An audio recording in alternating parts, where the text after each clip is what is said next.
Gracias, Joelina. Aquí estamos. Cuéntanos, ¿cómo evalúas la sesión del día de hoy? Algunos denuncian en el Partido Acción Nacional o en el PRI, para empezar, evidentemente, un uso político de la justicia.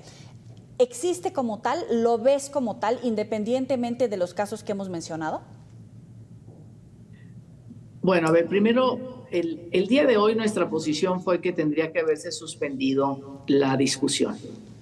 Verdaderamente ser, digamos, sensibles frente a un planteamiento que hicimos en Movimiento Ciudadano de no saber dónde estaba nuestro compañero senador de Campeche.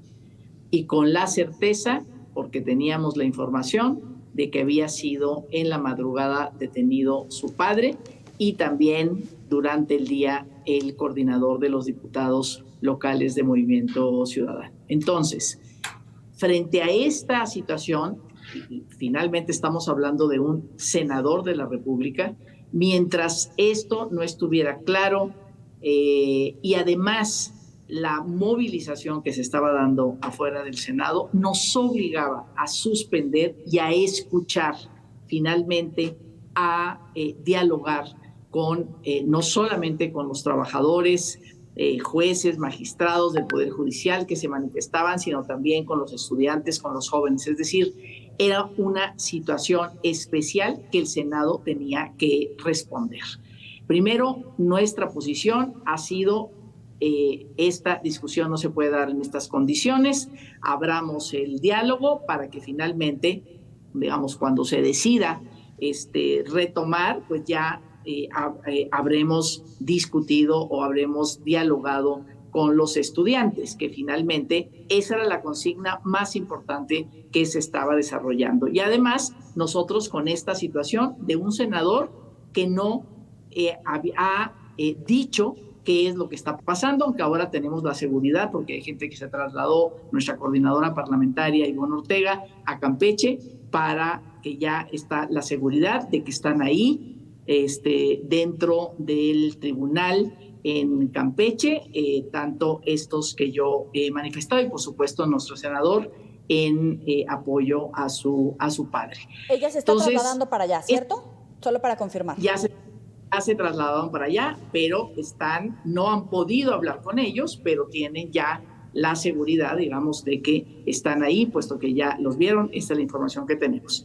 Ahora, ¿cuál es la situación de esta reforma? Efectivamente, si esta reforma se concreta, es una reforma que todo su articulado nos lleva a que el Poder Judicial pierda su autonomía y pierda su independencia.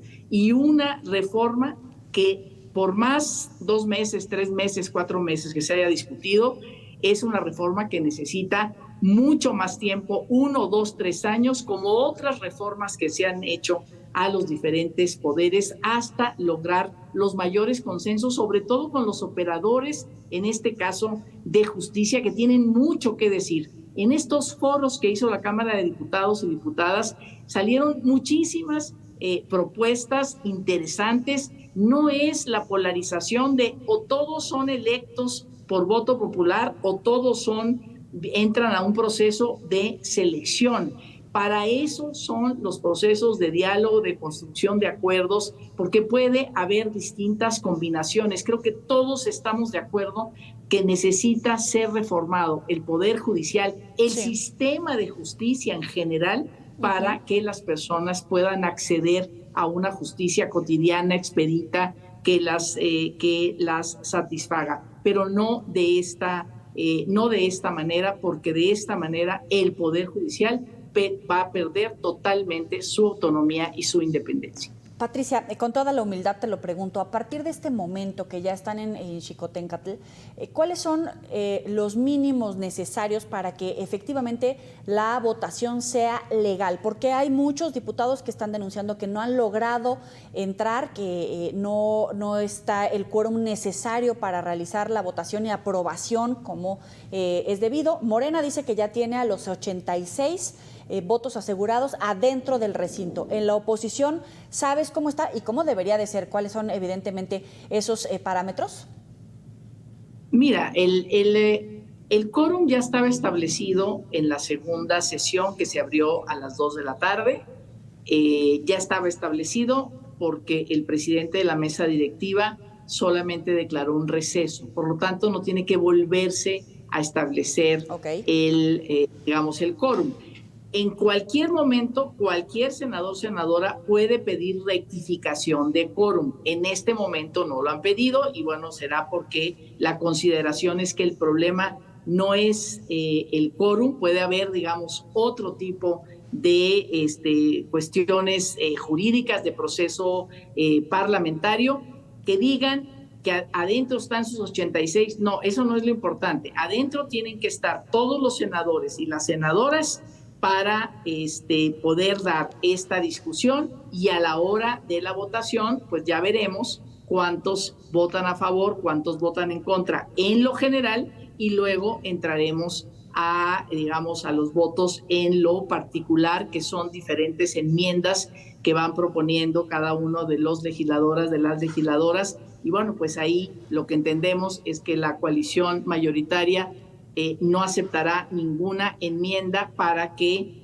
no tenga que regresarse a Cámara de Diputados porque se hacen algún cambio, sino que se vaya directamente ya al Ejecutivo para la publicación de la reforma en el diario oficial. Pero efectivamente nosotros, digamos, de alguna manera nos reservamos. Es muy grave lo que está pasando con el senador, ¿no? Puede ser digamos, una detención forzada, absolutamente ilegal, tiene fuero. Y bueno, pues esta es la situación que tenemos en este momento y por eso llamamos a la suspensión y por supuesto tendremos los mecanismos legales para actuar desde ahora y por supuesto en adelante. Y vale la pregunta, ¿ese será el legislativo de aquí en adelante? Porque Morena y sus aliados tienen la mayoría. Algunos están en contra de lo que les otorgó el Instituto Nacional Electoral, pero en diputados, en Senado, aseguran que tienen los votos necesarios y de todas formas incurren en este tipo de acciones. ¿Ese es el legislativo que va a plantear Morena de aquí en adelante? Y en todo caso, ¿ese va a ser el sistema de justicia que va a prevalecer? ¿O me entregas el voto o abro o desarrollo o ejecuto una orden de aprehensión? Es gravísimo. Me parece gravísimo, pero en este momento eso es lo que se está expresando. De verdad, ahora hablaba la senadora Alejandra Barrales, ¿no? Yo veo a la mayoría de las compañeras, los compañeros senadores, diputados de Morena, y bueno, yo soy una mujer de izquierda, siempre he estado en la izquierda y hemos estado juntos en diferentes batallas y hemos estado juntos desde minorías, hemos sido minorías políticas, ¿no? En gran parte de la historia, sobre todo la historia reciente de nuestro país. Y esas eran las formas, ¿no? O sea, las formas donde toda la época del PRI era cualquier disidencia interna al interior de digamos, el grupo de poder y el partido en el poder o hacia afuera, eras llamado por la Secretaría de Gobernación y te decía aquí está tu expediente y sea válido o no sea válido, te lo tengo, así es que o te vas o dejas de hacerlo. Y me parece realmente, digamos, tremendo que en este momento, a partir de ese intercambio de impunidades, ¿no? Yo decía, a ver, estamos discutiendo mayor justicia para las personas y estamos entregando impunidad a cambio del voto de una reforma para mejor justicia. O sea, el medio, ¿no? El instrumento para lograr esto, que pueden considerar la mejor propuesta, el medio sea intercambio de impunidad, me parece, pues, ¿qué te puedo decir? Así lo están demostrando, vienen todavía 19 reformas, 19 reformas a la Constitución, no en todas hay diferencias, pero hay muchas que hay diferencias, y bueno, pues parece que a lo mejor nos encontramos frente a eso, ¿no? Y uno no sabe, podrán ser culpables o no aquellos que le sacan su expediente, pero tú no puedes votar algo con votos a cambio de impunidad.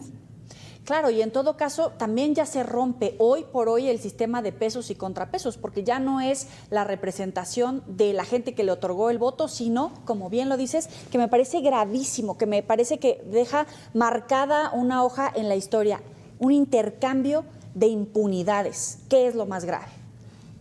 Exactamente, es un intercambio de impunidades y me parece, pues, ¿no? Ya tendrán que reflexionar al interior de la coalición gobernante, como decía Alejandra Barrales también, ¿no? Hay diferencias adentro, yo espero que se empiecen a manifestar para que, pues, finalmente, digamos,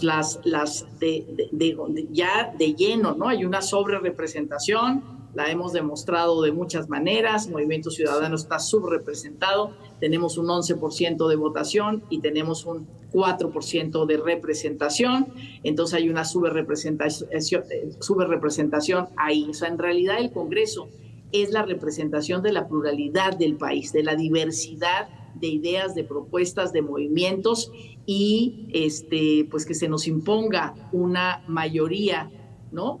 Además jalando votos que las personas, ¿quién votó por Yunes, que se acaba de pasar a Morena? ¿Quién votó por ellos en Veracruz? Pues votaron por el PAN, votaron por el PRI, votaron por el PRD, no votaron por la propuesta de Morena. Entonces me parece pues que finalmente es un engaño, digamos, a la voluntad ciudadana.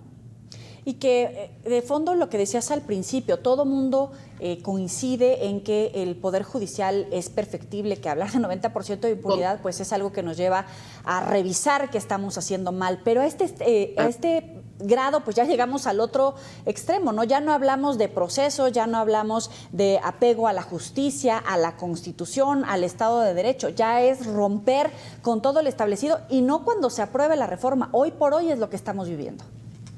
Así es, un cambio de esta magnitud, alguno de los poderes, digamos que sí han sido reformados, el Ejecutivo tiene muchas reformas para ¿no? bajar el presidencialismo y aumentar el parlamentarismo, el Parlamento, también el Congreso tiene muchas reformas, ¿no? en las leyes, digamos, electorales, precisamente para que sean parlamentos que reflejen la diversidad y la pluralidad en el país. El Poder Judicial también, ¿no? necesita responder, son muchos los datos de cómo las personas no acceden a la justicia, pero digamos todos esos datos tienen que ver con un sistema de justicia, no solamente con el Poder Judicial, sino con digamos los ministerios públicos, por supuesto las policías, digamos son muchos temas. Patricia, pensando un poco en el día de mañana, primero incluso escuchábamos a Olga Sánchez Cordero decir y hay que poner atención a las leyes secundarias independientemente del avance de la reforma al Poder Judicial. ¿Cuáles serían las claves? ¿Cuál sería la manera de contener a través de las leyes secundarias, si es que hay algún mecanismo? Y no me quiero ver derrotista, pero ¿o está todo perdido a estas alturas? Pues mira, sí es difícil, las leyes secundarias pues finalmente nada más, digamos, te sirven ¿no? para ver cómo implementas la gran reforma constitucional. Entonces, si se concreta esta reforma constitucional, pues ya las leyes secundarias, digamos, van a ser verdaderamente, o sea, no me parece que tengamos ahí formas de cambiar algo, porque lo más importante es este mecanismo. Por eso decimos la mal llamada reforma al Poder Judicial, porque en realidad solamente se van los que están y vienen nuevos electos, digamos, con una votación popular. Ese es el centro, digamos, de en realidad, de esta reforma. Entonces, eso es lo que está en discusión, ya cómo se va a implementar, incluso pues ya hay un acuerdo, hay transitorios de que va a ser escalonado en 2 votaciones, pero nada más, digamos, nada más que eso, ¿no? Que esa situación. Entonces, bueno, ya veremos las leyes secundarias, pero me parece que eso simplemente es para implementar la gran reforma constitucional que pues, seguramente se votará el día de hoy. Y los procesos por desacato que han ordenado jueces que de alguna manera han tenido ahí una repetición en varios jueces, ¿tienen algún sentido? ¿Va a conducir a algo? Porque al final parece que tampoco lo escuchan, ¿no? Bueno, ahí hay diferencias, ¿eh? En términos jurídicos, digamos, ahí, ¿no?